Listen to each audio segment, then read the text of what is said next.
여러분, 그 세상의 모든 것의 주인은 바로 하나님이 되십니다. 내가 가진 모든 것과 또 내가 가지지 아니하는 모든 것도 사실은 다 하나님의 것입니다. 이는 우리가 하는 일이든지 또 아니든지 또 일의 형통함이든지 불통이든지 아니 인생의 성공이냐 실패와 상관없이 모든 일은 다 하나님께로부터 비롯된 것임을 우리가 믿고 살아갑니다. 여러분, 성도는 믿음으로 살아가는 것이 복된 것입니다. 창조주 하나님을 믿고 또 모든 존재와 역사가 다 하나님의 뜻 안에서 하나님의 영광을 위하여 존재한다라는 것을 믿는다면 사람들이 소위 말하는 어떤 성공의 비결, 또 부요함, 부의 비결을 우리가 알게 되어지는데 하나님께서 함께하는 곳에 승리가 있고 능력이 나타나지며 복을 받는다라는 것입니다. 오늘 사무엘하 7장은 바로 이 다윗이 받은 그 승리와 하나님의 복을 말씀하고 있습니다. 다윗이 통일 이스라엘 왕위에 올랐을 때 그가 가는 곳마다 전쟁에서 승리하고 또 그 나라가 강성해지는 복을 받았는데 하나님께서 다윗과 함께 하시사 가는 곳마다 이기게 하셨기 때문이다라고 말씀하고 있습니다.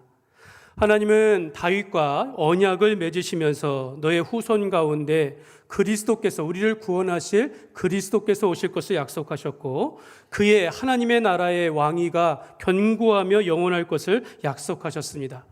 이는 영적인 축복이었습니다. 그러나 그것뿐만 아니라 다윗이 그 땅 가운데 이스라엘을 통치할 때 다윗의 나라가 영원히 강성해질 것을 이제 복을 받게 되어지는데요.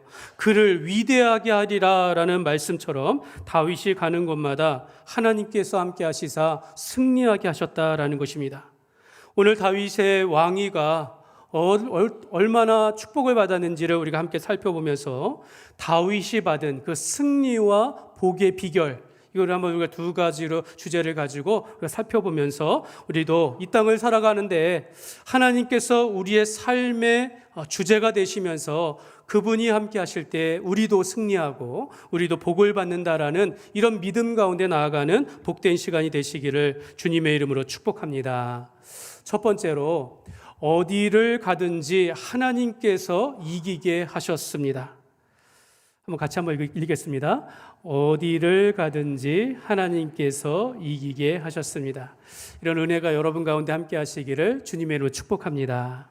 여러분, 오늘 본문은 다윗이 이스라엘의 왕위에 올라서 그가 가는 곳마다 전쟁에서 승리하고 또 나라를 공의로 다스렸는데 이는 다윗이 잘했다기보다는 다윗이 어디를 가든지 하나님께서 이기게 하셨다라는 그런 내용입니다. 그러니까 이러한 복된 삶인 것이죠. 그러니까 하나님께서 이기게 하시는 은혜, 이게 오늘 우리에게도 함께하기를 원하는 것입니다. 여러분, 다윗의 승리, 오늘 본문의 말씀을 잠시 살펴보도록 하겠습니다.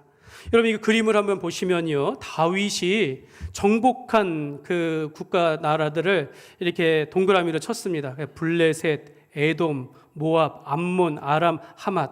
사실은 에돔과 모압과 암몬은요, 요단강 건너편에 있고 저 북쪽에 이르는 것입니다. 그 모든 것들을 정복하였다라는 것입니다. 오늘 1절 말씀을 보시면 그 후에 다윗이 블레셋 사람들을 쳐서 항복을 받고 블레셋 사람들의 손에서 메대간마를 빼앗으니라. 여러분, 이 메대간마라는 것은 블레셋의 가장 중심 지역입니다. 곧 가드를 의미하는 것인데요. 블레셋에는 그 5대 도시가 있어요. 가드, 가사, 아스돗, 아스글론, 그 다음에 에그론입니다. 이 메대간마는 블레셋의 중심 지역인 가드를 정복함으로 그 옆에 있는 모든 도시를 다 정복하였다라는 그런 뜻입니다. 사울 왕조차 예전에 이 블레셋을 제압하지 못하고 심지어 이 블레셋에게 언약궤를 빼앗긴 적도 있었는데 이 다윗의 때가 와가지고 다윗이 10대에 블레셋의 그 골리앗을 물리치고 이제 왕이 되어서 아예 블레셋 땅을 다 완전히 정복하여 차지하게 되어지면서 이 블레셋을 이 지중해 연안으로 완전히 밀어내버리게 되어집니다. 그래서 가나안 서쪽을 다 정복하게 되어집니다. 2절에 보면 모압이 나옵니다. 모압은 요단 동편에 위치한 나라입니다. 다윗은 모압을 치는데 오늘 말씀에 이런 말씀이 있어요. 두 줄 길이의 사람을 죽이고 한 줄 길이의 사람은 살렸다라고 말합니다. 두 줄 길이의 사람은 장정을 의미합니다. 전쟁에 나가 싸울 만한 자들은 다 쳐 죽이 멸하였고 그 외에 소년들이나 노약자들은 살렸다라는 것입니다. 민수기에 보면 발람의 예언에 보면 이스라엘이 모압을 무찌르고 멸하리라라는 이런 예언이 있었는데 이 말씀이 다윗의 때에 성취가 되었다라는 것입니다. 이때로부터 이제 모압으로부터 이제 조공을 받게 되어집니다. 3절에 보면 소바 왕이 나옵니다. 소바가 북쪽에 이 북방의 소국 중에 가장 강력한 나라 중에 하나였는데요. 이 소바 왕 하다네셀이 다윗을 역으로 치려고 했을 때 다윗이 이겼다라는 거예요. 완전히 이겼습니다. 근데 이 말씀 중에 이런 말씀이 있어요. 다윗이 그 병거 100대의 말만 남기고 그 외의 병거의 말은 그 말의 힘줄을 다 끊어버렸다라고 말합니다. 이 말씀은 다윗은 자기에게 필요한 100마리 정도의 100필만 정도만 자기가 갖고 나머지는 모든 말에 힘줄을 끊었다라고 하는데, 이는 하나님께서 너희가 이스라엘의 왕이 된 자는 그 말을 많이 두지 말라라는 이 말씀을 의지하여, 말을 많이 둔다라는 건 자기 왕권을 위하여 자기 힘을 의지하기 때문에 말을 많이 두지 말라라는 이 말씀에 따라서 다 힘줄을 끊어버렸다라는 것입니다. 이로 보건대 다윗은 전쟁을 하면서 자기 어떤 군사, 무기나 말이나 병거에 두지 아니하고 하나님의 말씀과 그의 능력을 의지했다라는 것을 우리가 알 수 있습니다. 다윗이 소바왕 하다네셀을 정복하자 그를 도우려고 왔던 아람 사람들을 또 이렇게 따로 아람까지 정복하게 되었다라고 말합니다. 그러면서 6절 말씀에 보면 6절 말씀 같이 보겠습니다. 다윗이 다메섹 아람에 수비대를 두매 아람 사람이 다윗의 종이 되어 조공을 바치니라. 다윗이 어디로 가든지 여호와께서 이기게 하시니라. 아멘. 그러니까 중간 부분에 다윗이 어디로 가든지 여호와께서 이기게 하시니라 라고 하면서 이게 결말을 내리고 있습니다.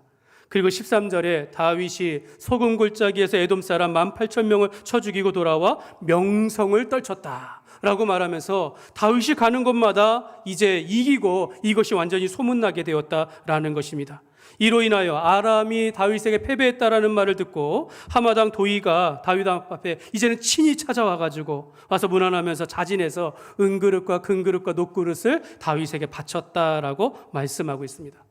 이렇게 다윗이 왕이 되어서 그가 왕위에 있는 동안에 주변에 있는 모든 땅들을 이제 나라들을 정복하게 되어지는데요. 여러분 이거 한번 그림으로 한번 보시겠습니다. 다시 한번 보면 이렇게 되어집니다. 중간에 이제 조그맣게 이게 노란 부분이 있지 않습니까? 이게 사울 왕 때의 영토이고 그 옅은 노란색 큰 거는 다윗 왕 때의 영토입니다. 그 위에 보라색을 포함한 건 솔로몬 때 이게 정복한 땅입니다. 그러니까 사실은 그림에 보이는지 모르지만 사해를 중심으로 서편만 사실은 가나안 땅인데 온 땅에 오늘날 예전에 우리 역사 중에 광개토 대왕을 생각나게 할 만큼 큰 영토를 차지하게 되었고, 저기 보이는 그 조그만 블레셋 보이지 않습니까? 오늘날 가나 지역을 의미합니다. 가나 지역을, 팔레스타인 지하방을 의미하는 것입니다. 딱 요 정도 이렇게 되는 거죠. 다윗 왕 때에 모든 영토를 차지하게 되었다라는 것입니다. 아까 본 말씀대로 다윗이 어디로 가든지 하나님께서 이기게 하셨다라는 것입니다. 다윗이 왕위에 오르며 그가 가는 전쟁마다 승리하게 되고, 그래서 이제 주변 나라에 조공을 받게 되어지고 금과 은과 많은 재물을 얻게 되어집니다. 어떤 때는 외교적인 노력 필요 없이 저들이 스스로 나와 조공을 바치게 되어지죠.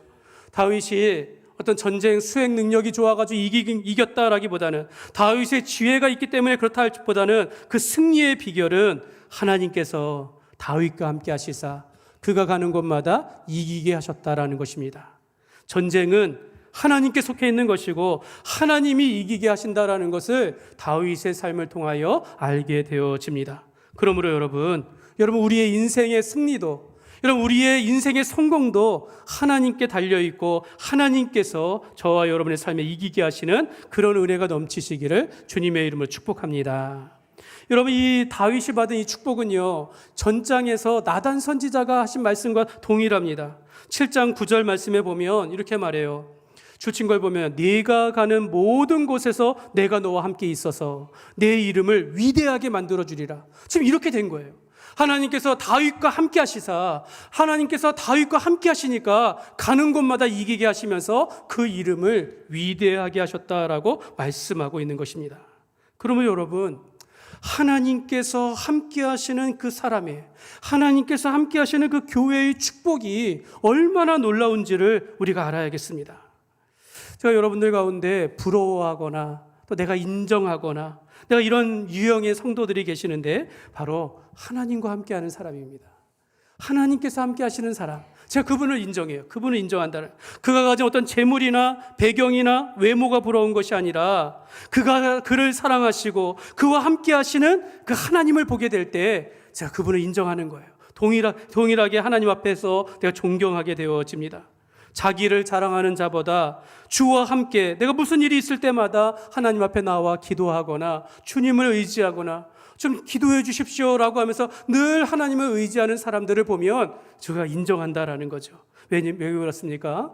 그들의 삶의 중심에 하나님께서 함께 하심을 알기 때문인 것입니다. 저도 지나온 인생 가운데서 제가 감사하거나 특별히 자랑할 것이 있다라면 그런 하나님께서 함께 하시는 그런 은혜를 많이 받았다라는 것입니다. 하나님께서 함께 하시는 것들을 내 삶을 통하여 저의 가난했던 어린 시절이나 또는 부모님의 사랑을 많이 받지 못했던 청소년 시절들, 청년 때 고민하며 힘들었던 그런 시절들 가운데 참 힘들었고 또 힘들었지만 후회하지 않는 것은 그 속에서 하나님께서 함께 하시고 하나님께서 나를 도우시며 여기까지 인도하셨다라는 것을 확신하기 때문입니다. 사랑하는 여러분, 하나님은 살아계시고 하나님께서 우리와 함께 계실 때 우리가 가는 곳마다 이기게 하신다라는 것을 믿으시기를 주님의 이름으로 축복합니다. 두 번째로, 하나님은 다윗을 도우시고 축복하셨습니다. 한번 같이 읽겠습니다. 이게 너무 당연한 말인 것 같은데요. 여러분, 다윗은 하나님의 축복을 받은 사람이었다라는 것입니다. 저는 오늘 말씀을 여기에 더 중점을 두고 싶습니다.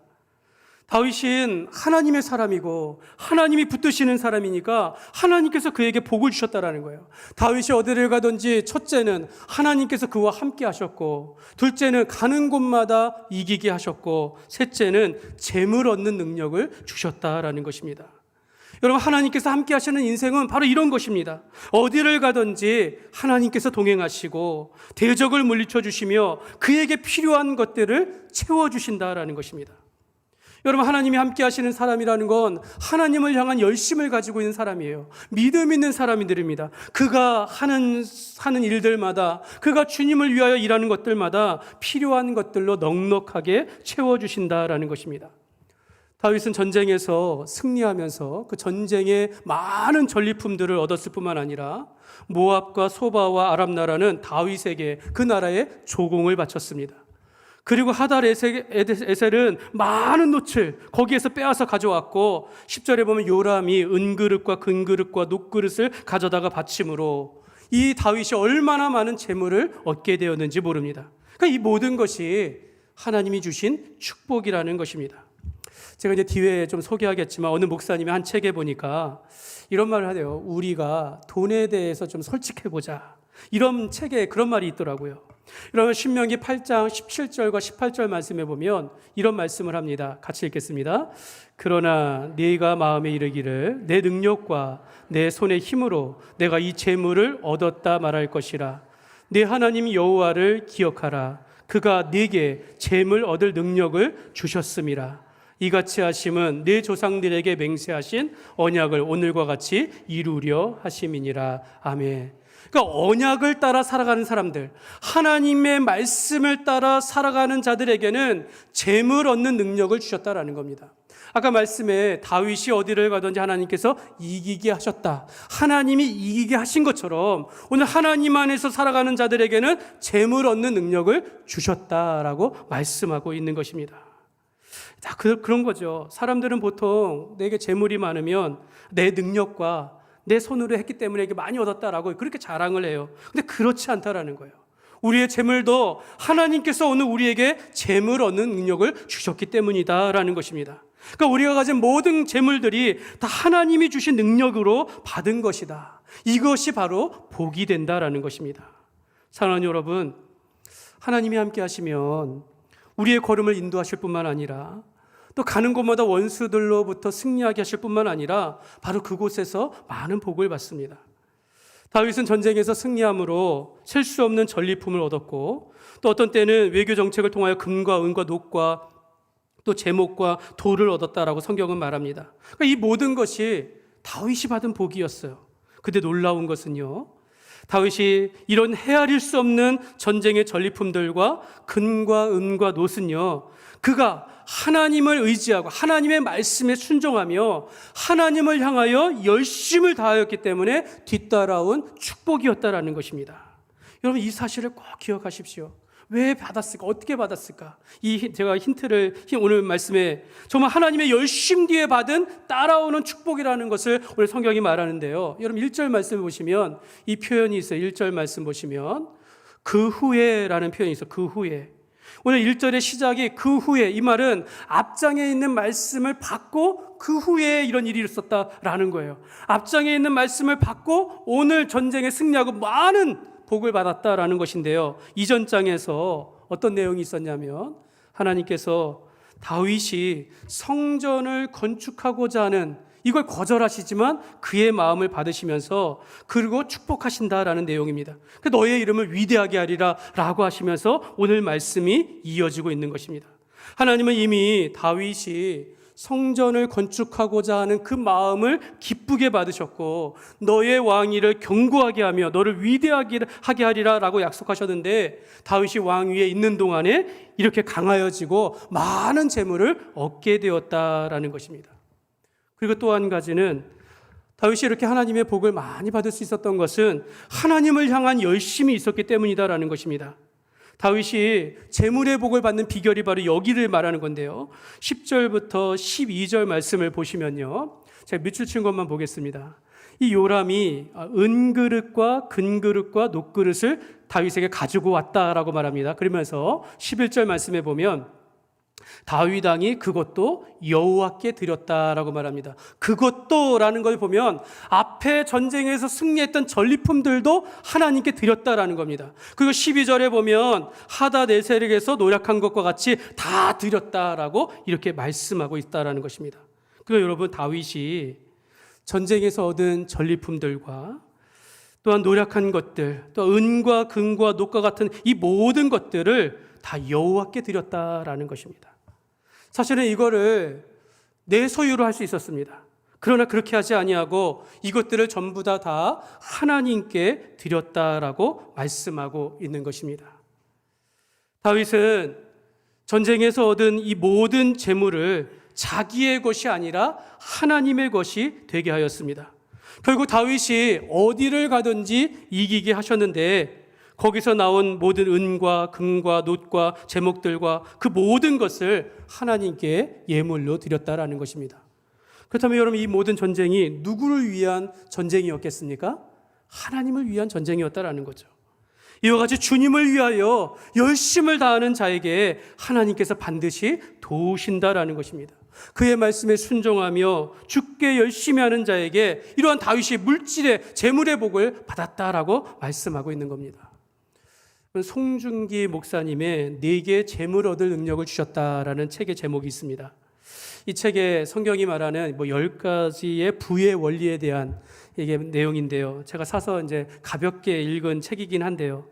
이 목사님은 총신대학원을 이제 졸업하시고 이제 미국의 리버티 대학원에서 공부하면서 성경신학을 이제 전공하셨습니다. 그러면서 이제 거기에서 이제 이런 부의 원리에 대한 책을 썼는데, 여러분, 이 책의 핵심은 이겁니다.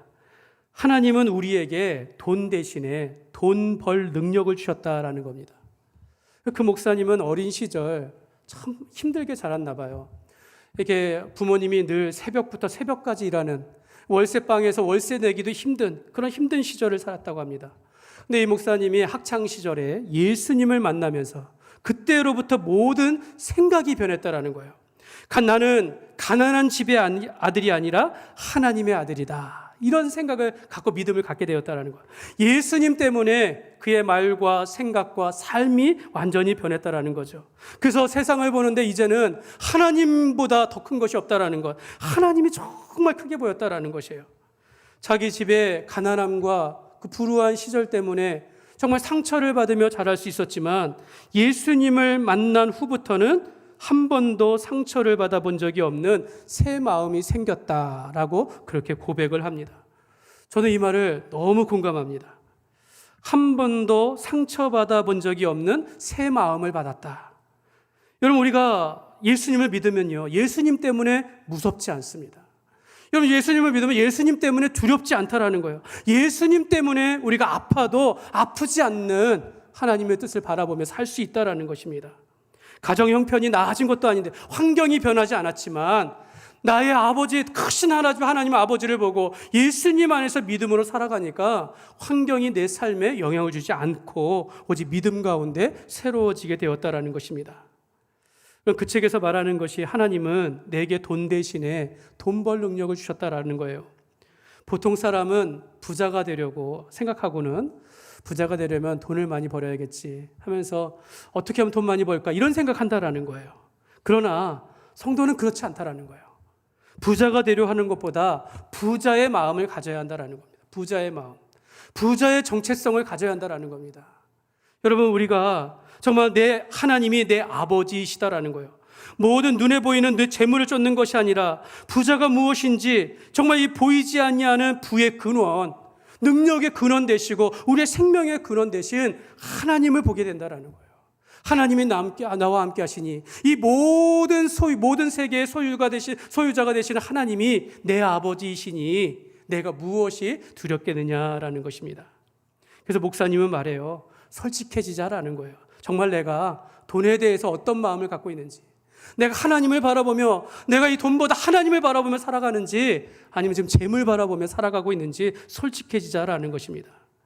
하나님은 오늘 우리가 이 땅을 살아갈 때 성도들이, 하나님의 자녀들이 정말로 그 삶에 필요한 정도의 수준에서 그냥 그렇게 거룩하게 살아가라, 그렇게 말씀하시지 않는다라는 거예요. 왜냐하면 성경을 보니까 아브라함도 이삭도 야곱도 요셉도 믿음만이 아니라 이 거부였다라는 거예요.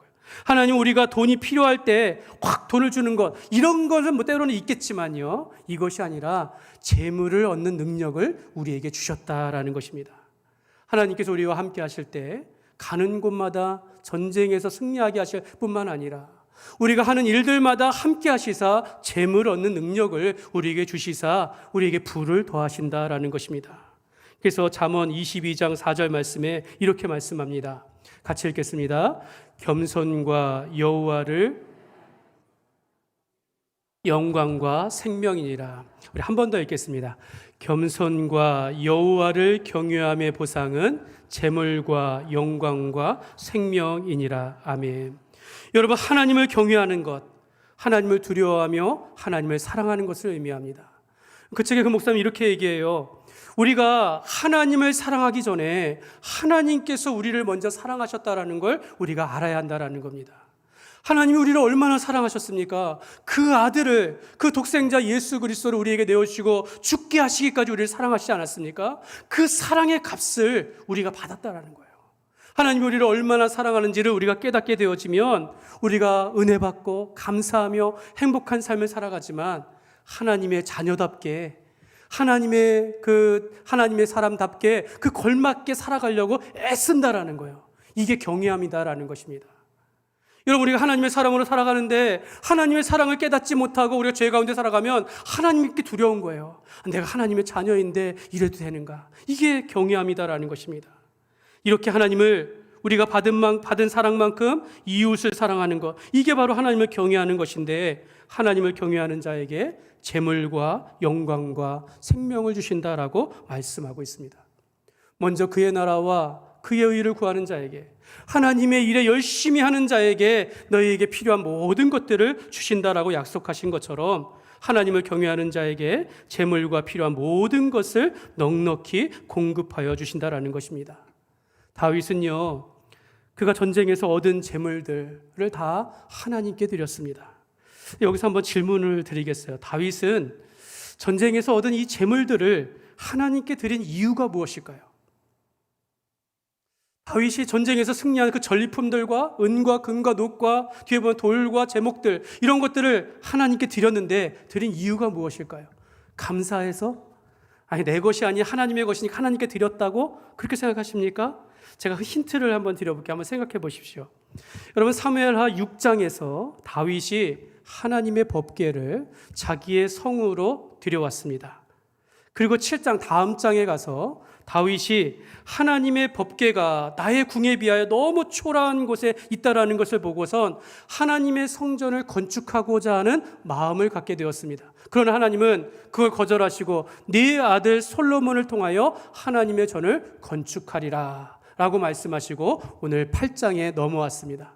그리고 다윗이 전쟁에서 승리하면서 모든 전리품과 은과 금과 모든 것들을 하나님께 드렸습니다. 왜 드렸을까요?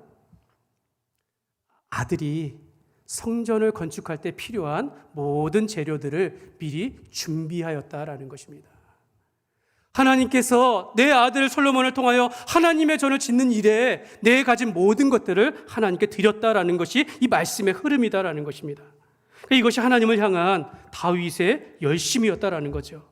여러분, 이런 모습을 보고 어떻게 하나님께서 다윗을 축복하지 않을 수 있겠습니까? 좀 시간이 지나가지만 조금 더 설명을 드리면요, 여러분, 사무엘하와 열왕기상과 역대상은 동일하게 다윗의 이야기가 나옵니다. 동일한 내용들이 나와요. 조금 관점이 다르지만요. 그런데 열왕기상과 역대상에는요, 다윗이 자기 아들을 위하여 성전 건축에 필요한 재료를 모아드렸다, 이런 내용이 나와요. 그런데 오늘 사무엘하는 그게 직접적으로는 나오지 않는다라는 겁니다. 그렇다면 오늘 말씀의 흐름상 오늘 이 8장의 말씀, 다윗이 얻은 금과 은과 놋을 하나님께 드렸다라는 것은 자연스럽게 아들 솔로몬이 성전을 지을 때 필요한 모든 것을 준비하여 드렸다라는 것을 우리가 알게 되어지는 것입니다. 그래서 여러분, 역대상 22장에 가보면 다윗이 성전 짓는 일에 필요한 모든 재료를 준비하는데 셀 수 없이 많게 준비하였다라고 말씀하고 있어요. 솔로몬이 아버지 다윗이 생전에 준비한 것을 가지고 성전을 지었고, 그가 말하기를 열왕기상 7장 51절 말씀해 보면 같이 읽겠습니다. 솔로몬 왕이 여호와의 성전을 위하여 만드는 모든 일을 마친지라. 이에 솔로몬이 그의 아버지 다윗이 드린 물건 곧 은과 금과 기구들을 가져다가 여호와의 성전 곳간에 두었더라. 아멘. 그러니까 솔로몬이 아버지가 드렸던 모든 그런 것들을 가지고 와서 성전을 다 지었어요. 그리고 남은 것들을 여호와의 성전 곳간에 다시 넣었다라는 것입니다. 그러니까 다윗이 얼마나 많은 준비를 했는지를 우리가 알게 되어진다라는 것입니다. 성전을 건축하고도 남을 정도로 다윗은 그의 평생에 가는 곳에 전쟁만 이기는 것만 모든 필요한 것들을 하나님 앞에 드렸다라는 것입니다. 다윗이 이렇게 힘을 다하여 건축 재료를 준비하며 하나님께 드렸을 때 어떻게 하나님께서 가만히 보고만 계실 수 있겠습니까?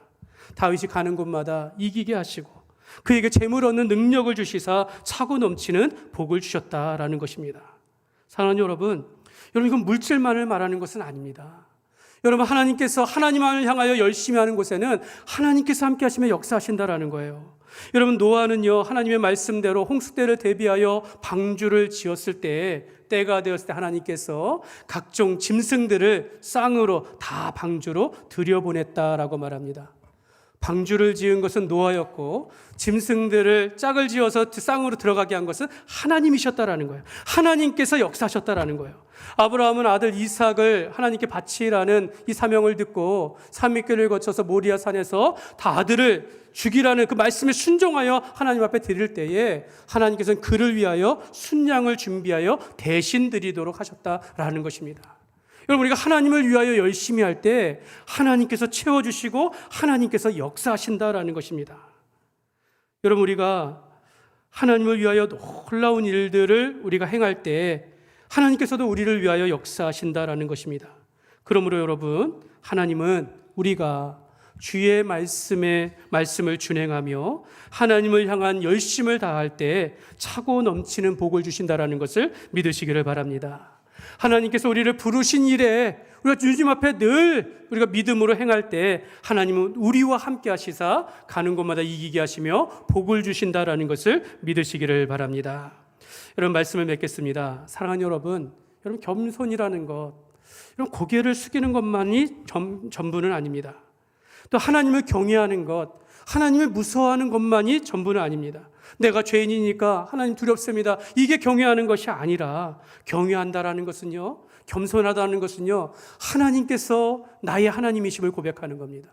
하나님이 나의 아버지 되심을 고백하며 살아가는 것입니다. 예수님 안에서 우리가 하나님의 자녀 되었고 내 아버지는 하나님이심을 고백하며 살아가는 것이 바로 겸손이요 경외함입니다. 하나님은 그의 자녀들이 이 땅에서 가는 곳마다 확실히 승리하기를 원하시고 믿음뿐만 아니라 거부가 되기를 원하신다라는 거예요. 오늘 우리가 다 말씀을 드리지는 않지만 여러분, 부자는요 소유에 있지 않습니다. 내가 재물이 얼마나 많은가, 이게 부자가 아니라 그 소유를 어떻게 사용하고 또 어떻게 얻느냐에 달려있다라는 것입니다. 천지의 주제이신 하나님이 내 아버지이시고 그의 아들 예수님 안에서 우리가 영생을 얻었고 천국을 유업으로 받았으니 여러분, 우리는 이미 부자라는 거죠. 이미 영적으로 부자입니다. 그리고 이 땅에서 하나님의 복을 받게 된다라는 것입니다. 저는 우리 교회가 이만큼 자라가고 있고 하나님 안에서 성장하는 것은 하나님께 앞에서 우리가 충성을 다했기 때문에, 하나님 앞에 영심을 다했기 때문에 받은 복이요 은혜라고 생각합니다. 여러분, 라오스에 우리 이제 포캄 교회당을 이제 다 지었다라고 합니다. 이제 우리가 가서 이제 헌당 예배를 드려야 되는데 제가 그래서 전쟁이 끝나면 가겠습니다, 조금 천천히 가겠습니다라고 말씀을 드렸어요. 제가 완성된 사진을 좀 부탁을 드렸는데 이제 오질 않았는데, 그러나 거의 된 것들을 제가 한번 보여드릴게요. 한번 그림을 보여주십시오. 이렇게 아주 굉장히 큽니다.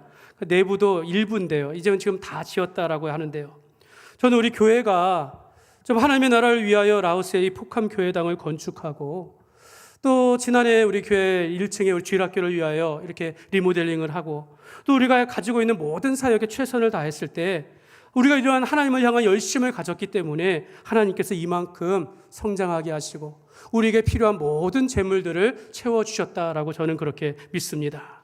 사랑하는 여러분, 우리가 이 땅을 살아가면서 하나님께서 함께 하시는 자들은 복을 받게 됩니다. 하나님께서 함께 하실 때 우리가 하나님을 위한 열심이 있는 곳에 하나님께서 함께 하시고 우리를 도우시며 가는 곳마다 이기게 하시는, 또 그의 사랑과 은총이 가득한 그런 복된 삶이 되시기를 주님의 이름으로 축원합니다.